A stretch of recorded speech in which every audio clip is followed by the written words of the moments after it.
السلام علیکم ورحمۃ اللہ وبرکاتہ۔ حضرات، آپ تمام حضرات کا اس یوٹیوب چینل پر استقبال ہے۔ میں اپنے وعدے کے مطابق شروع کرتا ہوں۔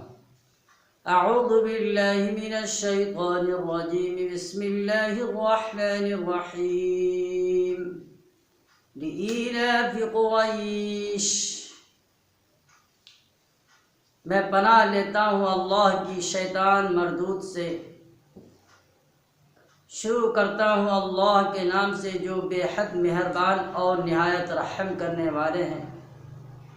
لإیلاف قریش، چونکہ قریش عادی ہو گئے ہیں۔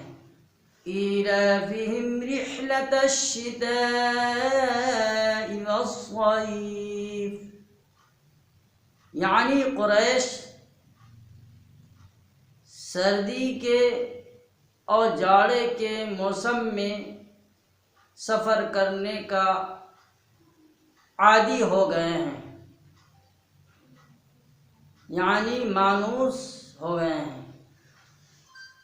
فَلْيَعْبُدُوا رَبَّ هَذَا الْبَيْتِ،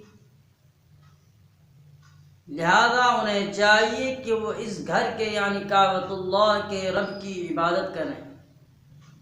الذی اطعمہم من جوع، جس رب نے انہیں بھوک کی حالت میں کھلایا۔ وآمنہم من خوف، اور جس رب نے انہیں خوف سے مامون رکھا۔ یہ تو ترجمہ ہوا سورہ قریش کا۔ اب میں اس کا شان نزول اور اس کا پس منظر بتاتا ہوں۔ وہ یہ ہے کہ میں نے گزشتہ جمعے میں سورہ فیل کا ترجمہ اس کا واقعہ بتایا تھا مختصراً، تو اسی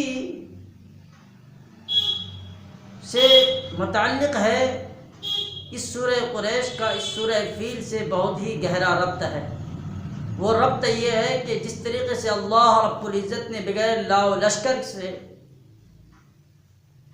اور بغیر کسی اسباب کے اللہ رب العزت نے خانہ کعبہ کی حفاظت کر دی، چونکہ قریش لوگ خانہ کعبہ کی بہت زیادہ عزت و احترام کیا کرتے تھے، تو اللہ رب العزت نے ان پر یہ رحم و کرم فرمایا کہ ابرہہ کے لشکر سے کعبۃ اللہ کی حفاظت کی۔ اب اسی صورت کے اندر یہ بتایا جا رہا ہے کہ قریش لوگ چونکہ ان کا کوئی کھیتی باڑی نہیں تھی، تو اللہ رب العزت نے ان کے لیے ذریعہ معاش یہ بنایا کہ وہ لوگ سردی کے موسم میں یمن تجارت کرنے کے لیے جایا کرتے تھے۔ چونکہ یمن میں گرمی کا موسم ہوتا تھا، اس لیے وہ گرمی کے جاڑے کے موسم میں یمن میں سفر کر کے جاتے تھے تاکہ وہیں پر ہم تجارت کریں، اور ان کا ذریعہ معاش بھی یہی تھا۔ اور وہ گرمی کے موسم میں ملک شام جایا کرتے تھے، کیونکہ وہاں پر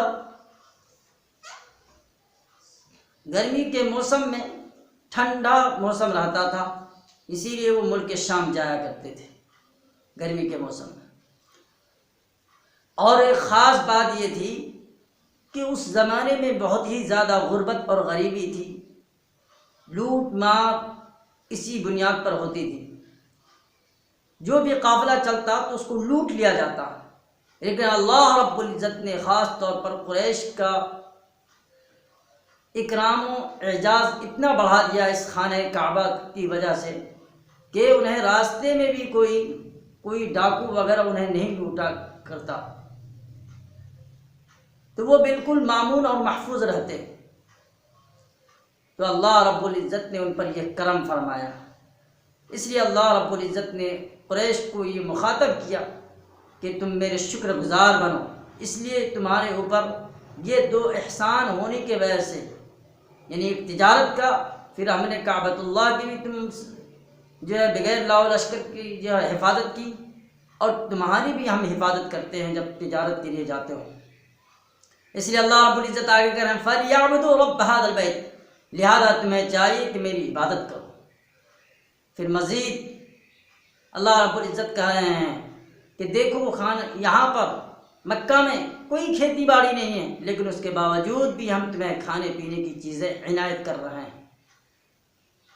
اور ایک یہ بھی حقیقت تھی کہ اس زمانے میں کہیں کوئی حکومت اور سلطنت نہیں تھی، اس زمانے میں کوئی حکمرانی کرنے کے لیے تیار نہیں تھا، لیکن اللہ رب العزت نے اس کے باوجود بھی وَآمَنَهُم مِّن خَوْفٍ، اللہ رب العزت فرما رہے ہیں کہ ہم نے خوف سے تمہیں مطمئن اور محفوظ رکھا، یعنی تمہاری جان کی، مال کی، عزت کی، آبرو کی، ہر چیز کی میں نے حفاظت رکھی،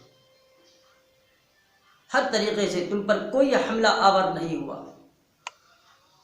تو اس صورت کے اندر اللہ رب العزت خصوصاً 3 نعمتوں کو بیان کر رہے ہیں قریش مکہ پر، کہ ایک تو یہ ہے کہ ہم نے